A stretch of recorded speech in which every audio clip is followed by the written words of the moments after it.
Hello and welcome back to Ride XP, my motovlog dedicated to my experiences as a new rider gaining XP and exploring on two wheels. In this episode, we have a weekend full of motorcycling as I go back to Honda Safety Driving Center to complete my basic motorcycle safety course. Later, Pia shows me how it's done as I ride pillion while she navigates bad weather and bad traffic.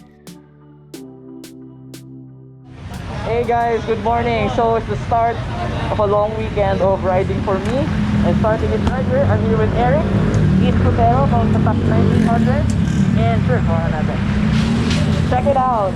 We have our very first official Ride XP jersey. So, kung makita niyo ako, so yan, alam niyo na ako yon. And so, let me know sa comments kung yan, my YouTube channel.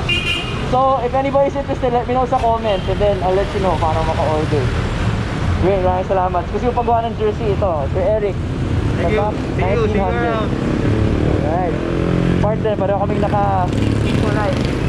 Blue and green white. Alright, so from here, hintayin natin si Pia and then pumunta tayo sa Honda Safety Driving Center. Alright, dito. Hello! So welcome, we are off to Honda Hindi ka narinig! Safety Driving Center. I don't know if you can hear me, subtitles ko lang. Basta, punta kaming Honda! Yeah. We're on our way back to Honda Safety Driving Center in Bicutan, taking the scenic C6 road from Taytay. I had only completed 4 out of 9 stages of my basic motorcycle riding safety course before the lockdown hit in mid-March, so my manual clutch and overall skills could still use a lot of work. Now in October, 7 months later, I'm completing the rest of the stages, repeating stage 4 for review, then going all the way to stage 9. I have a half day today, Saturday, and a full day tomorrow, Sunday. Pia drove me to my lessons back in March, and we're continuing the tradition even now that I know how to ride because I don't have my angkas driving skills in traffic yet. Ako talaga yung prinsesa sa relationship na to, unfortunately.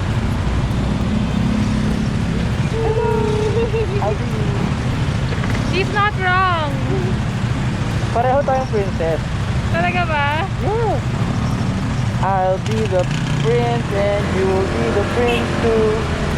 It's a love story, baby, I love you. Di ba yun yung lyrics mo? Yeah! Hey! Hindi na nakita! Here we are. Honda Safety Driving Center. Alright, so we're here super early. There's still 40 minutes to go before I start. So we're just eating here in their canteen. Yay! With me on the training motorcycle, Pia takes over the vlog. Enjoy. So this is Honda. So this is a good look inside. This is what it looks like. That's where they keep us. I'm only up till here. But I used to be able to go there and see what's going on the other end of the course. So I'm only able to see this part, but the rest, I'm not. Ito pwede na dito, pero huwag ka lalagpak lang ko dyan sa may gutang pupit. Okay, thank you, kuya. Hey! Okay, so nakita ko kasi si Aaron kanina. Sayang hindi ko siya inabutan now, but this is Honda. He's probably over there, but wow! Parang one-on-one yung nakita ko, ah. In fairness. So I'm just gonna wait here in this area by the cars and wait for him to get here. Okay, since it's raining, pinahiyam ako ni kuya ng payong, and I'm gonna go get Aaron's raincoat. I mean, either way, he's still gonna be very, very drenched in this rain, but good to be protected. I don't know if this is it, but either way, let's take this bag to him. Such a pretty bag. Ooh, talent.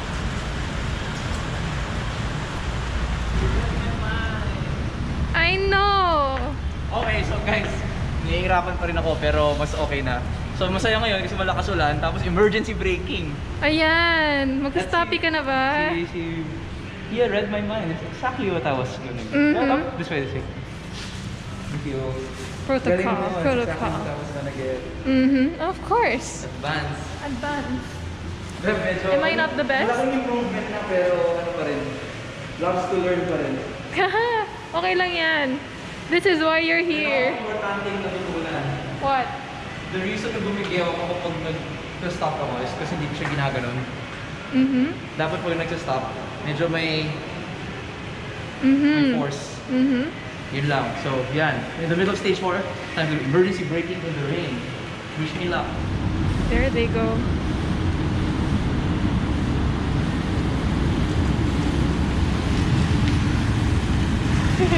Since I had to review stage 4 and no one else was taking it, I had the good luck to take it one-on-one with Sir Oni, my previous instructor for stages 3 and 4, who was always very strict with me. It was great to have the chance for an intensive review because it would allow me to breeze through all the next stages. I think they're trying to learn how to do proper stops or proper braking. They keep on stopping in that particular area, going back and forth. So yeah. Oh, I have to mention also that I think Aaron is using a CBR 150 or a CB 150, one of those. And the others are using an XR 150, which is a bike that both me and Aaron actually want to buy just in case. Like, I don't know, we just want a fun bike. It's a very affordable but really reliable and fun bike. So it's good. It's a dual sport bike. That guy over there is using his own bike, I believe. It's a scooter. But he's in training with them. Wow. There is so much I still need to learn. I'm so super happy kasi I have a one-on-one course and I ang know. daming micro skills. Like, oh my god, like riding a motorcycle properly is sobrang daming fine motor skills na kailangan. Galing. Like, sabi na eh, akala ko I would come here and be so much better. I'm not. I mean, I am, but still so much to know. But I'm really super enjoying. Yay, that's good for you. Super. After the break, I move on to stage 5 and join the group with the XR 150s and the scooter. In this module, we're practicing taking off on an incline without rolling back.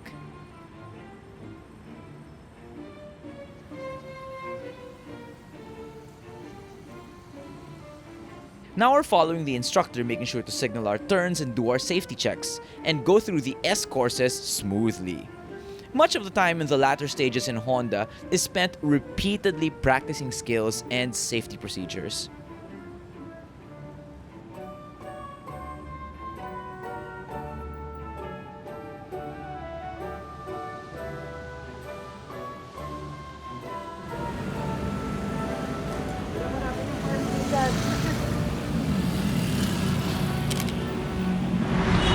Well, okay guys, that is just the end of the half day of the 1.5 days. I repassed stage 4, past stage 5. It was so much fun on the, like, talagang wala kang masabi. You really like build your skill here.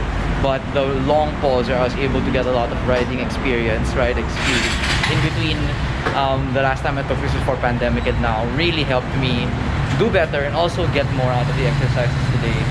So hopefully that was fun for you guys. So now we're gonna go back to Taytay and rest up for a nice long day tomorrow, and hopefully I can graduate and also buy a big bike. But little did we know, the real XP was just about to begin. Yan! First time mag-ride sa ganito kalakas na ulan ng matagal. May angkas pa! Yan! Gano'ng katigas ulo mo? Gaano katigas ulo? Ride XP!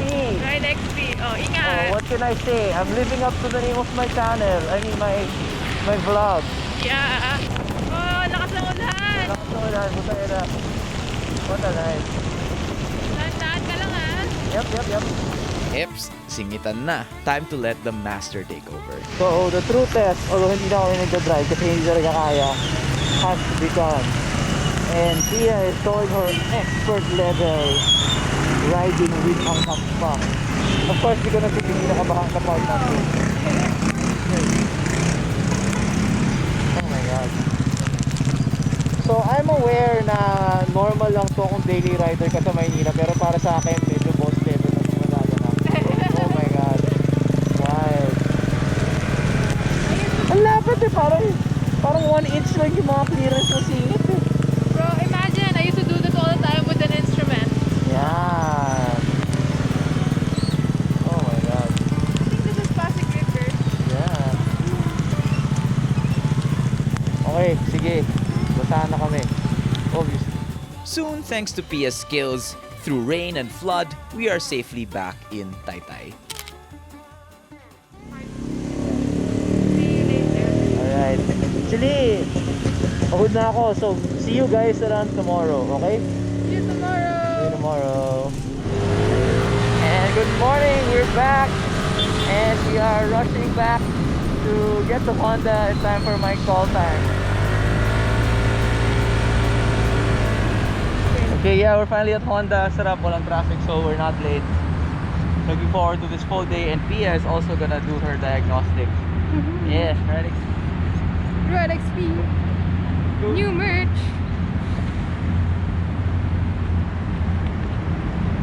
Don't forget to like and subscribe. Sadly, there's not much to show from this long day because I didn't have the screw of my GoPro mount. If you have any questions about Honda though, please feel free to ask me in the comments. Hi guys, it's 3 p.m. We've just spent the past 2 hours basically just doing progressively more and more difficult drills. Really a lot of precision riding, a lot of review, and really interesting thing we did was we did a bumpy course with these really hard bumps on the road, followed by like a little dirt course. And yeah, I picked the right bike for that, the XR150. I even got to stand up a little bit, so sorry I'm not able to show you guys the visuals. But yeah, I'm super tired, but there's just like one more part left. We're gonna review the course and then we'll have the assessment. Alright, just in a few minutes, we'll be starting our last warm-ups and final assessment. My XR is sitting pretty over there, and this is the Honda course. Yeah, so let's see what more I can show you after this. But at least I'll give you a glimpse of the setup. It started raining again, but kaya yan. In the end, I passed the assessment on my first try and finally get my certificate. More important, I have the confidence now to ride on any motorcycle up to about 400 or 650cc. I highly recommend Honda for those who want to get into motorcycling the right and safe way in Metro Manila. Take note that as of October 2020, it's very hard to get a slot due to high demand and GCQ restrictions, and the next available slot was in December. Check back again once we're in MGCQ as they may open more slots. Special thanks to Pia for making this weekend so much easier, and thanks to all of you for watching. Until the next, peace!